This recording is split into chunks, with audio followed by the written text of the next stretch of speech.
और short notice पे आप लोग जो यहाँ पे इतनी बड़ी संख्या में यहाँ पे उपस्थित हैं, मैं हृदय की गहराई से आप सबका अभिनंदन करना चाहता हूं।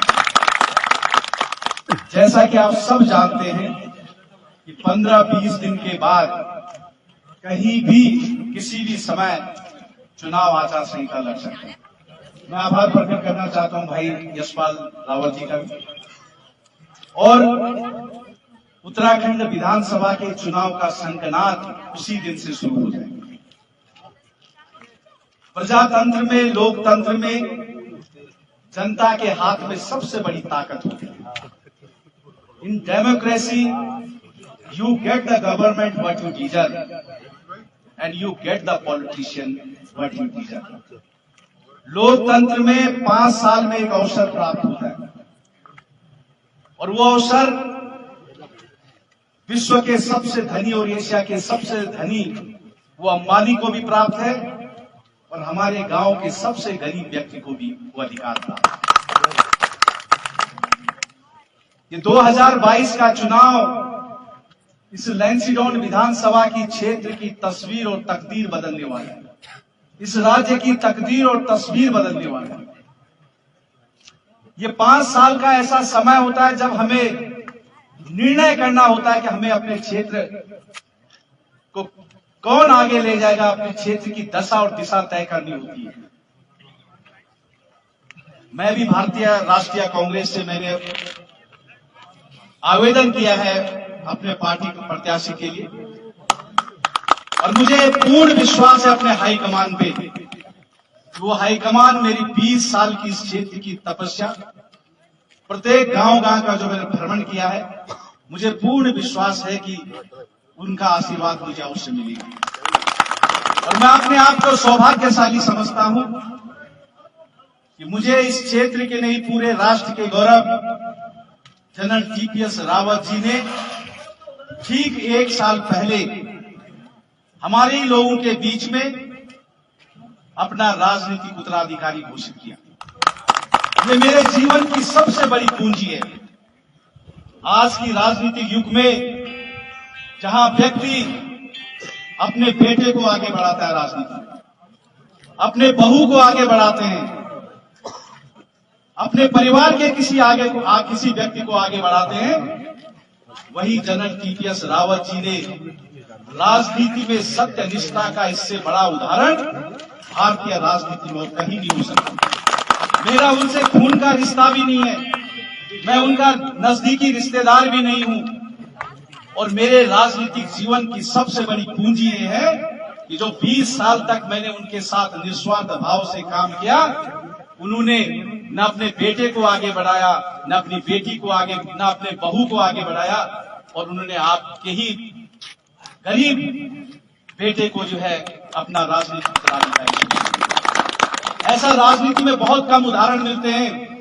एक उदाहरण मिले थे भक्त दर्शन सिंह जी के, जो 1952 में हमारे गढ़वाल से पहले सांसद थे, लगातार 4 बार सांसद रहे। पंडित जवाहरलाल नेहरू की कैबिनेट में डिप्टी एजुकेशन मिनिस्टर और minister of state for education रहे। उनका जीवन भी बेदाग रहा, सत्यनिष्ठा का रहा और आज भी उनके परिवार का कोई व्यक्ति राजनीति में नहीं। मैं आपको विश्वास दिलाना चाहता हूं कि जिस तरह का विश्वास जनरल टीपीएस रावत जी ने अपने राजनीतिक उत्तराधिकारी के रूप में मुझे चुना है, मैं उनके पैरों की धूल के बराबर भी नहीं, लेकिन मैं उनके पद चिन्हों पे चलने की कोशिश करूंगा और मैं कहीं भी मैं आप लोगों को विश्वास दिलाना चाहता हूं कि आपका आशीर्वाद और स्नेह अगर मेरे साथ रहा तो मैं उस पर खरा उतरने की कोशिश करूंगा और कभी भी आपका सिर शर्म से नहीं झुकेगा। मैंने भी अपने राजनीतिक जीवन में 20 साल उनके साथ गुजारे। मैंने अपने किसी भी परिवार के सदस्य को न तो ठेकेदार बनाया और न ही मेरे परिवार के किसी सदस्य ने पंचायत चुनाव लड़ा। मैं भी उनके पद चिन्हों पे चलने की कोशिश कर रहा हूं। अब आपके हाथ में है कि आप किस तरह के व्यक्ति को आगे ले जाना चाहते हैं। आप केवल मेरा परिचय इतना जानते हैं कि मैं जनरल टीपीएस रावत जी के साथ जनसंपर्क अधिकारी था। मेरा गांव ढंगल गांव है और इससे ज्यादा मैं लगातार इस क्षेत्र में भ्रमण करता रहा। इससे ज्यादा आप लोग मेरे बारे में बहुत कम लोग जानते हैं, क्योंकि किसी व्यक्ति को अगर जानना हो तो उसके गांव से, मेरे गांव में जाकर के आप पूछना कि मेरा चरित्र और आचरण कैसा था। मैंने 1 से लेकर के 12वीं तक खालूडाना और जनता इंटर कॉलेज में पढ़ाई की। मेरे अध्यापकों से पूछना कि मेरा चरित्र और आचरण कैसा था। मैंने जहां मेरे गाजियाबाद में बीएससी एमएससी की क्लासेस अपना अध्ययन किया, और जहां मैंने मात्र 26 वर्ष की अवस्था में, क्योंकि राजनीति में जब सार्वजनिक जीवन में कोई व्यक्ति आता है तो उस पर तरह तरह के आरोप लगाते हैं, लेकिन मैंने 1996 में, जब न तो उत्तराखंड राज्य का गठन हुआ था, न हम जनरल साहब विधायक थे, न सांसद थे, न कैबिनेट मंत्री थे, मैंने मात्र आप सबके आशीर्वाद से मात्र 26 वर्ष की अवस्था में गाजियाबाद में अपनी जमीन लेकर के अपना विद्यालय खड़ा कर दिया। राजनीति में तरह तरह के लोग आरोप प्रत्यारोप लगाएंगे। मैंने जो कुछ भी अचीव किया आपके आशीर्वाद से, अपने मेहनत और कर्तव्य के दम पर मैंने ये अचीव किया। रघुवीर बिष्ट अगर 2022 का चुनाव लड़ता है तो एक आप सबकी एक आस है, क्योंकि मैंने न मेरा जन्म सोने की चम्मच में लिए पैदा हुआ। जो हम यहाँ पे विधायक हैं, उनके पूज्य पिताजी ब्लॉक प्रमुख 10 साल रहे, 4 बार विधायक रहे, उनका जन्म तो सोने की चम्मच में हुआ, वो तो विधायक के पुत्र जन्मजात थे। एक और चुनाव लड़ने सोच रहे कि अनुकृति गोसाई, उसके ससुर जो है कैबिनेट मंत्री है, लेकिन रघुवीर बिष्ट न उसके पिताजी कभी विधायक रहे, न कभी ब्लॉक प्रमुख रहे। वो तो आपके ही पृष्ठभूमि के, जहां पे सारे हमारे नवयुवक हैं, उन्हीं की पृष्ठभूमि, आपकी पृष्ठभूमि, मेरी पृष्ठभूमि। इस आस को मरने मत देना, क्योंकि इस लोकतंत्र में जहां धन बल के आधार पर लोग चुने जाने लगे हैं, अगर विधायक का बेटा विधायक बनेगा, मंत्री की बहू मंत्री बनेगी, तो जो मेरे जैसे गरीब घर के लड़के जो आस लगाए बैठे हैं कि कभी हम अपनी योग्यता के बल पे उत्तराखंड की विधानसभा में पहुंचेंगे, उस आस को आपने तोड़ने नहीं देना है, उस आस को आपने जिंदा भी रखना है। मैं आप सबका प्रतीक हूं। अगर मैं आगे बढ़ता हूं तो हर एक नवयुवक, एक गरीब घर का लड़का ये सोच सकता है कि जब रघुवीर बिष्ट अपनी योग्यता के दम पे आगे बढ़ सकता है तो हम जैसे नवयुवक क्यों नहीं बढ़ सकते। अगर ये लोग आगे बढ़ेंगे तो हमारे दिल में एक मन मस्तिष्क में एक बात जाएगी, ये तो विधायक का बेटा था, ये तो विधायक की बहू थी, इसलिए जो ये चुनना है, और हम लोग जो है कभी राजनीतिक प्रक्रिया में भाग नहीं ले सकते। इस आस को आपने जिंदा रखना है। जहां तक आदरणीय बिष्ट जी ने भी मेरे संघर्ष को याद किया, चाहे उत्तराखंड राज्य का आंदोलन रहा, यहाँ पे जनता इंटर कॉलेज नैनीडांडा है, उनके जो अध्यापक गण यहाँ पे होंगे, उनसे पूछना कि जब मैं बीएससी अंतिम वर्ष का छात्र था तो मैं ही वो छात्र था जो जगह जगह इंटर कॉलेजों में जाकर के उत्तराखंड राज्य की अलग जगाई थी कि हमें ना अंतर्द्वंद चाहिए, ना चाहिए पाखंड, हमें तो सिर्फ उत्तराखंड चाहिए, भारत राष्ट्रखंड चाहिए। आपको वो दिन भी याद है कि जब उत्तराखंड के गांधी इंद्रमणि बड़ोनी आपके ऐतिहासिक धुआंकोट तहसील में आए थे, तो मुझे सौभाग्य प्राप्त हुआ था आपके नैनीडांडा के इस बेटे को 21 साल की अवस्था में कि मैंने इंद्रमणि बड़ोनी के सामने पृथक उत्तराखंड राज्य आंदोलन में भाषण दिया। मैं 1996 में जब उत्तराखंड राज्य आंदोलन अपने चरम सीमा पर था, जंतर मंतर पे जिस तरह से हमारे भाई राम निवास जी ने मेरे बारे में बहुत कुछ बताया, वहां पे जंतर मंतर पे पृथक राज्य उत्तराखंड आंदोलन की आंदोलन हो रहा था। पंडित नारायण दत्त तिवारी, सतपाल महाराज जैसे लोग थे जिन्होंने मुझे कहा था कि इस लड़के को हमने आगे बढ़ाना है। और 1996 के चुनाव में आपने देखा होगा कि मैं माननीय सतपाल महाराज जी के साथ चुनाव प्रचार के दौरान गया था। वो मुझे अपना बब्बर शेर कहते थे। 2002 का चुनाव जब हो रहा था, सब लोग जानते हैं कि मैं ही महाराज जी के बहुत निकटस्थ था। महाराज जी ने मुझसे कहा कि उस समय धुआंकोट विधानसभा हुआ करती थी, उन्होंने कहा कि रघुवीर, धुआंकोट विधानसभा क्षेत्र से कौन चुनाव लड़ेगा, क्योंकि मेरी उम्र उस समय 23-24 साल की थी। अगर मैं जाता, क्योंकि उस समय मैं आवेदन के लिए उपयुक्त भी था, आवेदन के लिए मैं अप्लाई भी कर सकता था, लेकिन मेरे दिमाग में केवल एक ही बात थी कि अगर हमारे क्षेत्र से प्रतिनिधित्व इस क्षेत्र के नहीं राष्ट्र के गौरव जनरल टीपीएस रावत जी करेंगे तो वो सीधा कैबिनेट मंत्री बनेंगे और हमारा क्षेत्र का विकास होगा। आज राजनीति में हर कोई चुनाव लड़ने की सोचता है, टिकट के लिए मारामारी होती है। मैंने 20 साल तक मैंने जनरल साहब से वायदा किया था कि जब तक आप राजनीति में रहेंगे तब तक मैं आपका साथ दूंगा, मैं कभी चुनाव नहीं लड़ूंगा। और जब जनरल साहब ने मुझे अपना राजनीतिक उत्तराधिकारी घोषित किया तब मैं आवेदन करता हूं। नहीं तो राजनीति में 20 साल तक किसी के साथ टिके रहना बहुत मुश्किल काम है। और मैं अपने राजनीतिक जीवन की सबसे बड़ी पूंजी मानता हूं कि जिस व्यक्ति का नाम सत्यनिष्ठा और ईमानदारी में पूरे उत्तराखंड में नंबर 1 पे लिया जाता है, उस व्यक्ति ने मुझे अपना राजनीतिक उत्तराधिकारी के रूप में घोषित किया। क्योंकि मैं जानता था कि अगर जनरल साहब इस क्षेत्र का प्रतिनिधित्व करेंगे, और मैंने महाराज जी से निवेदन किया था कि एक व्यक्ति जिनके 3 पीढ़ियों ने इस क्षेत्र की सेवा की, जिन्होंने डायरेक्टर जनरल आसाम राइफल में डीजी रहते हुए न उस समय उत्तराखंड राज्य का गठन हुआ था, न उन्होंने कभी सोचा था कि मैं राजनीति में आऊंगा, मैं विधायक बनूंगा, मैं सांसद बनूंगा। उस समय उनको उत्तराखंड के नौकरियों की बेरोजगारों की पीड़ा याद थी और उन्होंने धुमाकोट, बगरी खाल, गौली खाल में आसाम राइफल की भर्ती कैंप लगाकर हजारों लोगों को भर्ती करवाया था। मैंने महाराज जी के सामने रखा था कि जनरल साहब को जो आप कांग्रेस का प्रत्याशी बनाए। महाराज जी ने मुझे कहा था कि नौकरी तुमको आप मेरे पास आइए। मैं इस बात का साक्षी को मेरे साथ दुनिया गांव के भाई साहब प्रेम सिंह रावत जी, मैं जनरल साहब उनकी मिसेस, हम पंजाबी बाग आश्रम गए और जनरल साहब राजनीति में आने की इच्छुक नहीं थी। मैंने कहा साहब अगर आप जैसे ईमानदार लोग अगर राजनीति में नहीं आएंगे तो राजनीति अच्छे लोग नहीं आएंगे तो राजनीति विकृत हो जाएगी। और हमने बड़ी मुश्किल से जनरल साहब को मनाया था। और आज आप इस बात को जानते हैं, इस पूरे विकासखंड नैनाना की जनता जानती है कि स्वतंत्र भारत के इतिहास में पहली बार नैनाना के व्यक्ति को विधायक का टिकट मिला था, विधायक बने थे। और जितने भी विकास काम इस क्षेत्र के अंदर हुए वो सब विकास के काम उसी दौरान हुए। अगर मैं गलत कह रहा हूं तो आप बताइए।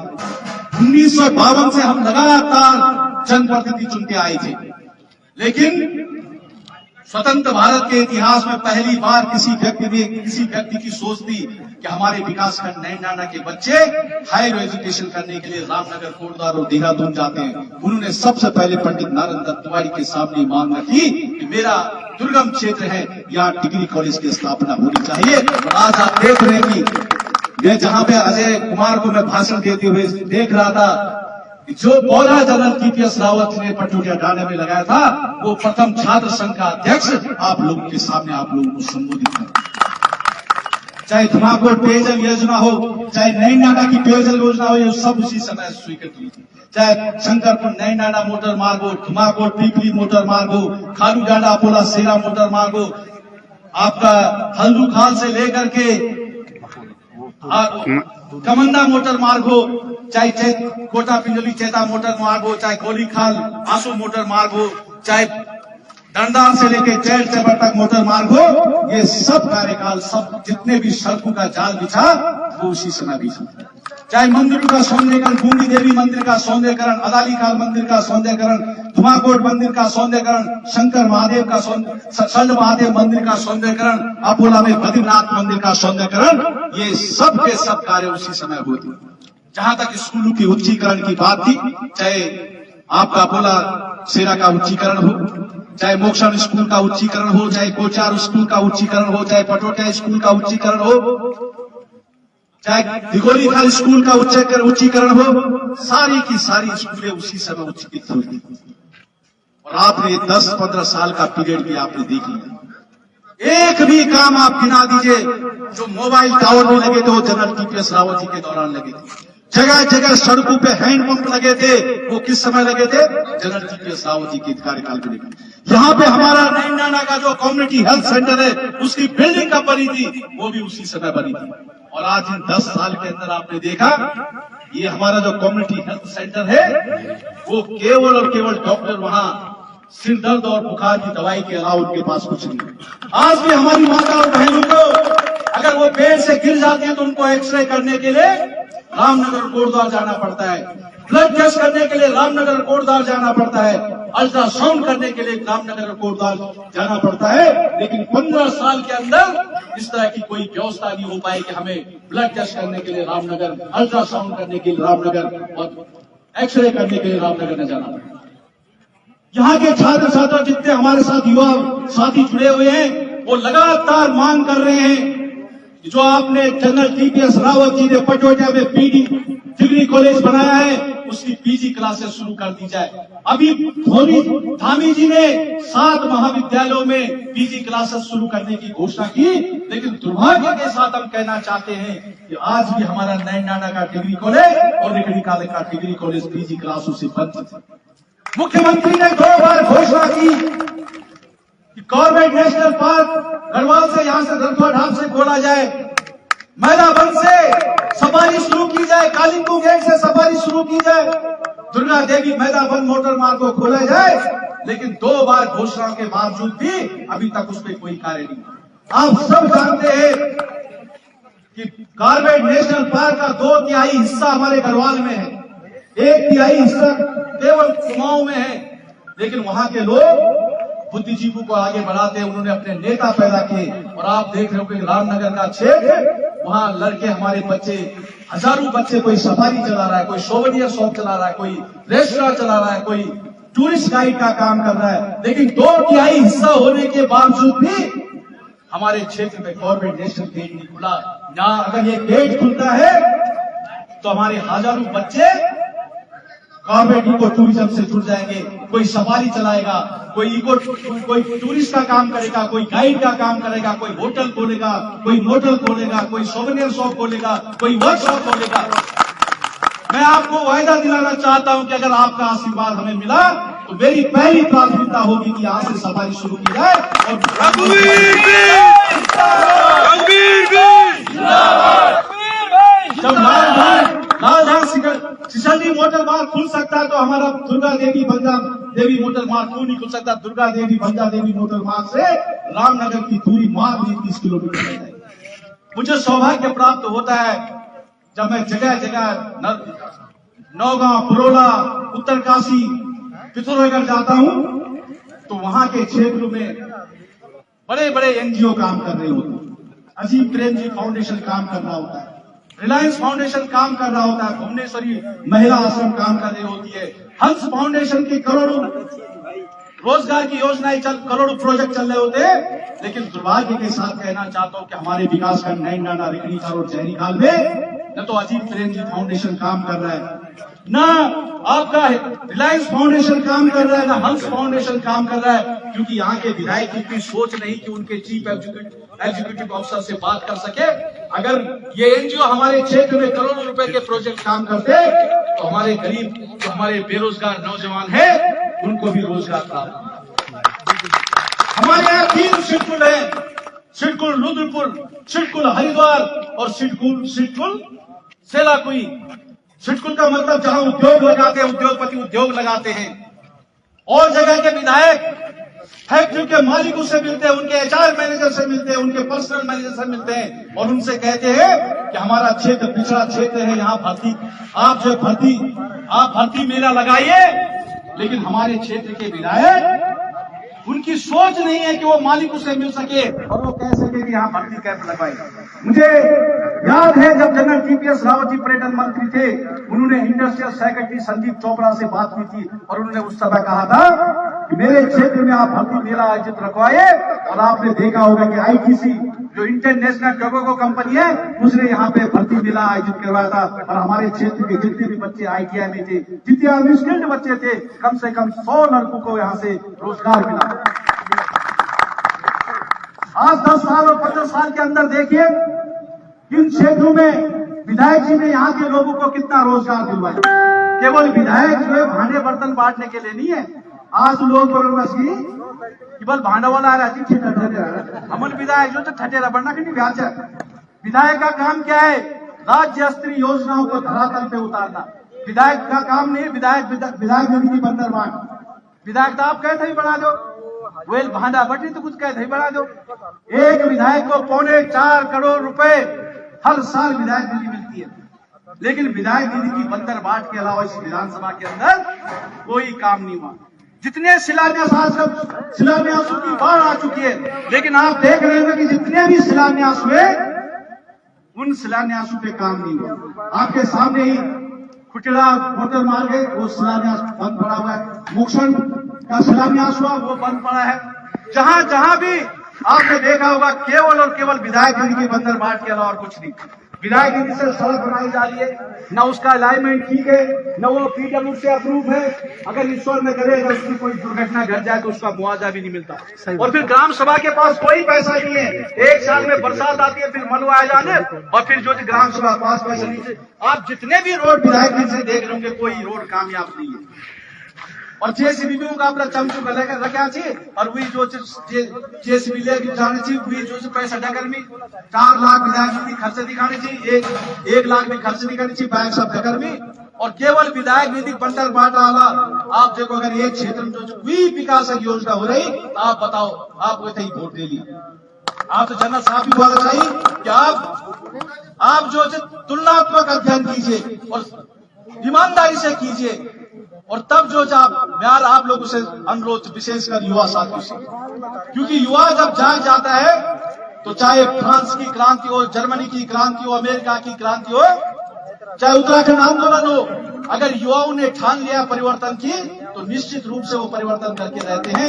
ये युवाओं की जिम्मेदारी है। कहा भी गया है कि संघर्षों के साये में असली आजादी पलती है, इतिहास उधर मुड़ जाता है जिस ओर जवानी चलती है, जिस ओर जवानी चलती है।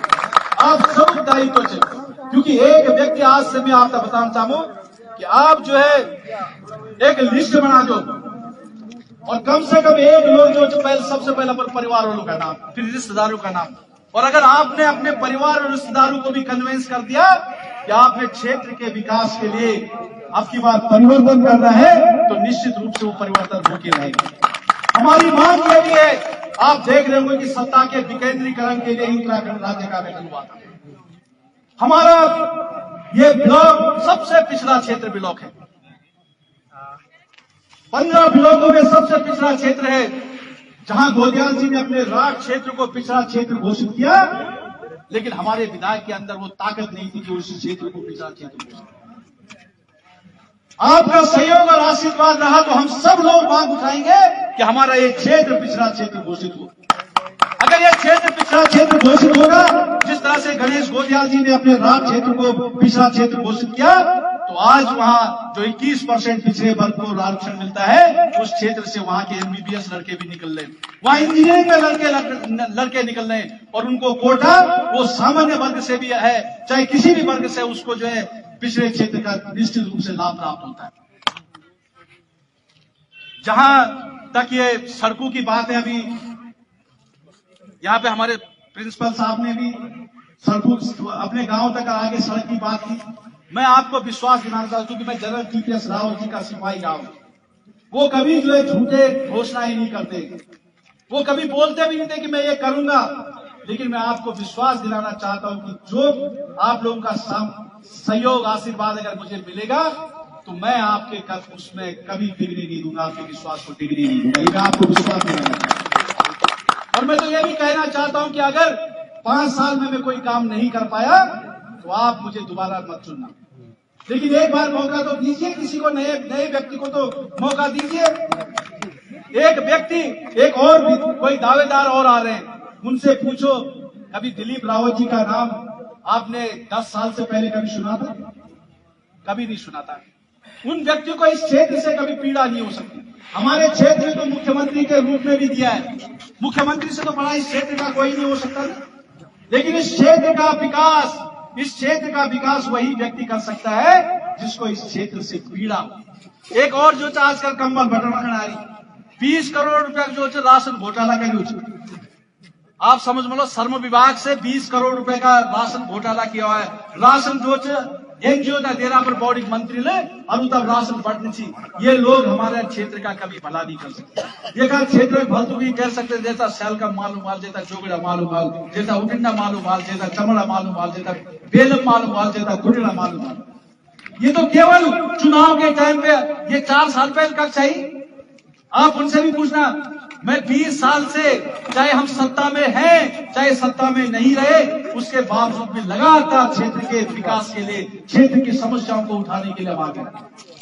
धुमाकोट में आपने देखा होगा, आप सबके सहयोग से हमने हजारों की भीड़ इकट्ठा की थी और जो क्षेत्र की समस्या थी हमने उनके खिलाफ आवाज उठाई थी। आपने देखा हो नई नाडा में जब पंपिंग योजना में भ्रष्टाचार हुआ था, 11 दिन से पानी नहीं आ रहा था, तो आप सब हम लोग थे जिन्होंने उस पेयजल योजना के खिलाफ यहाँ में धरना दिया था। आपने जब NH 121 पे जगह जगह गड्ढे पड़े हुए थे, आप सब लोग ही और हम सब लोग मिलकर के हमने NH कार्यालय पे धरना दिया था।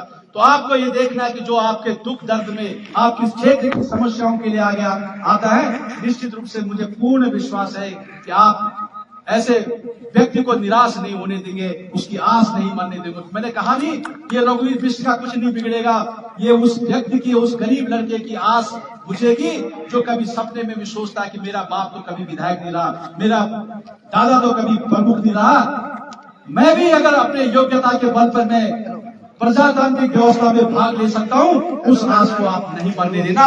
और इन शब्दों के साथ अपनी वाणी को विराम देना मुझे बहुत खुशी हुई कि रावी की रवानी बदलेगी, सतलज का मुहाना बदलेगा, गर्जोश तेरे होश रहा, ये तस्वीर का जावा बदलेगा, बेजार न हो, ये सारा फसाना बदलेगा।